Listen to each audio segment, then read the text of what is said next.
Hollywood Studios might be the strangest park that Disney ever built.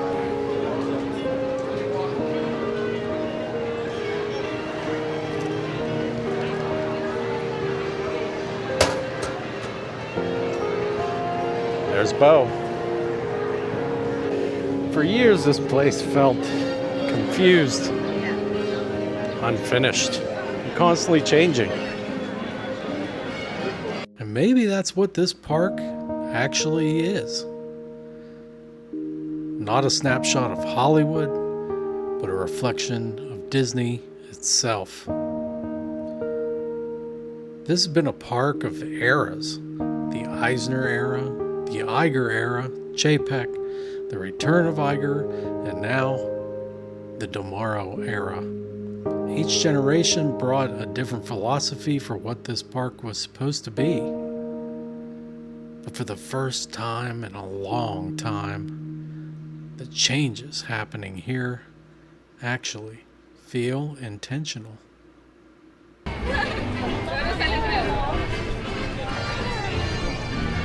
When this park opened, it wasn't really built around franchises. It's built around the idea of Hollywood itself.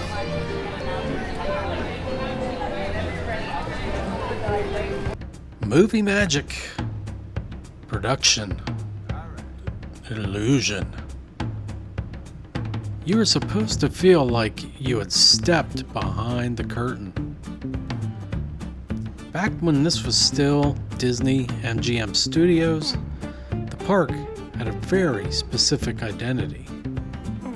Not just a collection of intellectual properties, but a working vision of Hollywood romanticism. And even though so much of that version of the park is gone now, you can still feel traces of it. The architecture and the music, Sunset Boulevard and night. Little details most people walk past without noticing. For all the changes this park has gone through, pieces of that original philosophy are still hiding here.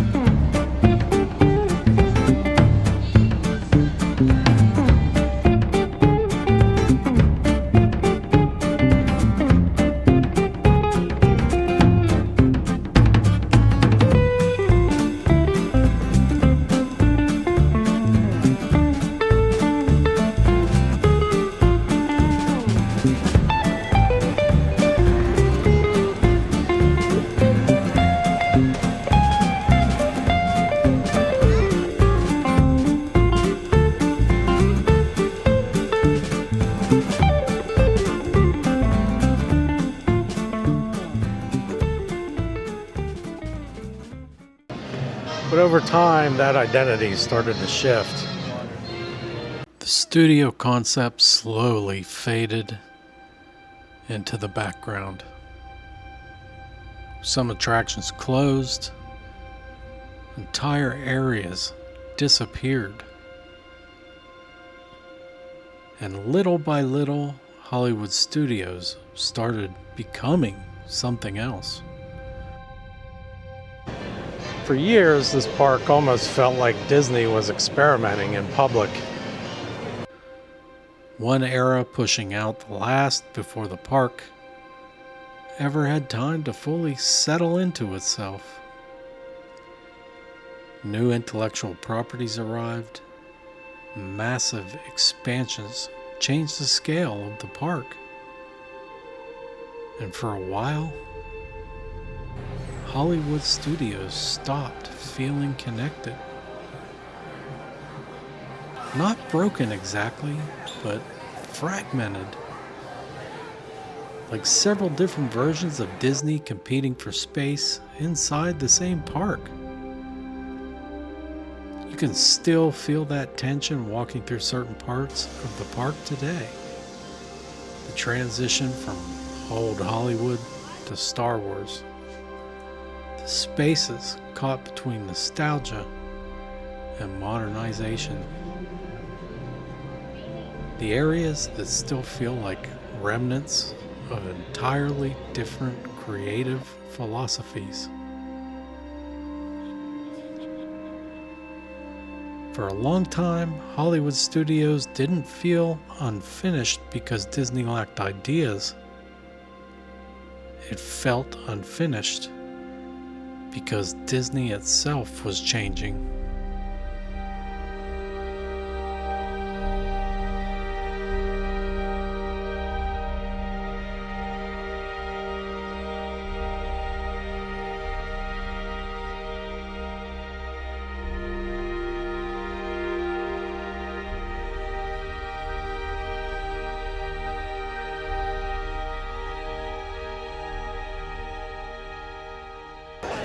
But lately, something about Hollywood studios feels different. Not finished, not perfected, but intentional. For the first time in years, the changes happening here don't just feel like expansions. They feel like Disney trying to shape a clearer identity for the park itself. And you can see that shift happening all over Hollywood studios right now. Animation Courtyard. The future of the Muppets. The way Disney is reworking older spaces instead of simply abandoning them. Even the flow of the park feels like it's slowly becoming more connected. Not necessarily smaller, not less corporate, but more aware of its own personality. Because for years, Hollywood studios felt like a collection of extremely popular lands. But now, it's starting to feel like an actual park again.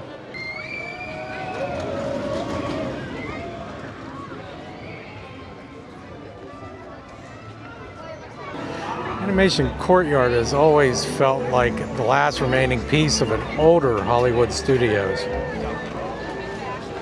A space caught somewhere between nostalgia, abandonment, and reinvention. And what Disney chooses to do with areas like this says a lot about what they believe the future of this park should be.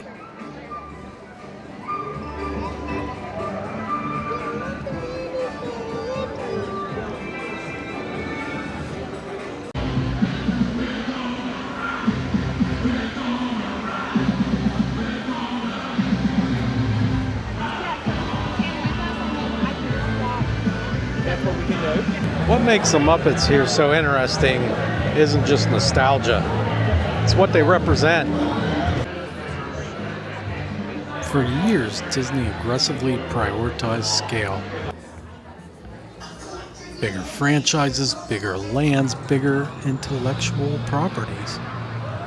But the Muppets belong to a different era of Disney creativity, an era where personality mattered just as much as brand power.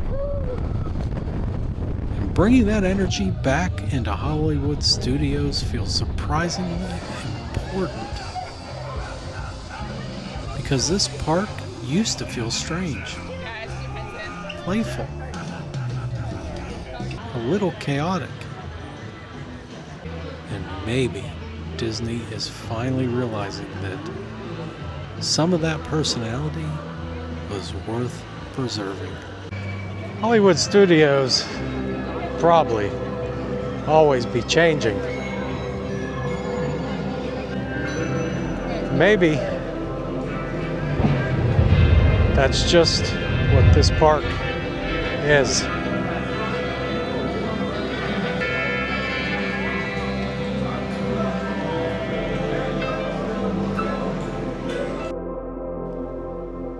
Not a snapshot of Hollywood, but a reflection of Disney itself.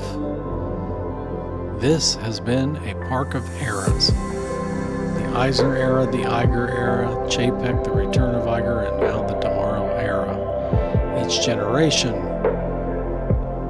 brought a different philosophy for what this park was supposed to be. Sometimes those changes felt exciting.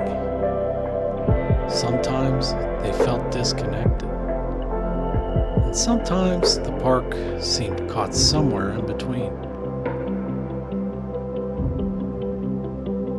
But for the first time in a long time, the changes here actually feel intentional. Not like Disney is simply adding more to Hollywood studios, but like they're finally trying to understand what this park is supposed to feel like. And maybe that feeling matters more than any individual attraction ever could.